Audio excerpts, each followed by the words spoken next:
Hello साथियों, नमस्कार। Ramsar site में जुड़े 5 और वेटलैंड्स न्यू अपडेट है साथियों। पहले 75 वेटलैंड्स हुआ करते थे, वर्तमान में 5 और जुड़ गए।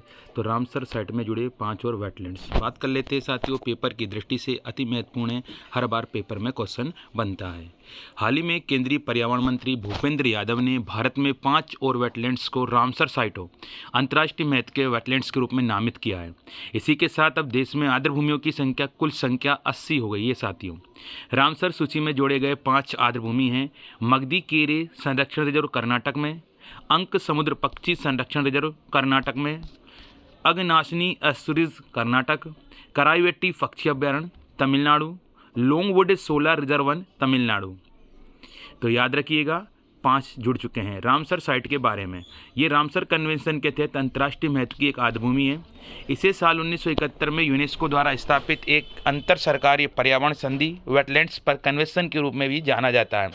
इसका नाम ईरान के रामसर शहर के नाम पर रखा गया है, जहाँ उसे वर्ष सम्मेलन पर हस्ताक्षर किए गए थे। आर्द्र भूमि के बारे में, आर्द्र भूमि वे पारिस्थितिक तंत्र है जो मौसमी या स्थायी रूप से जल या संतृप्त या भरे हुए होते हैं।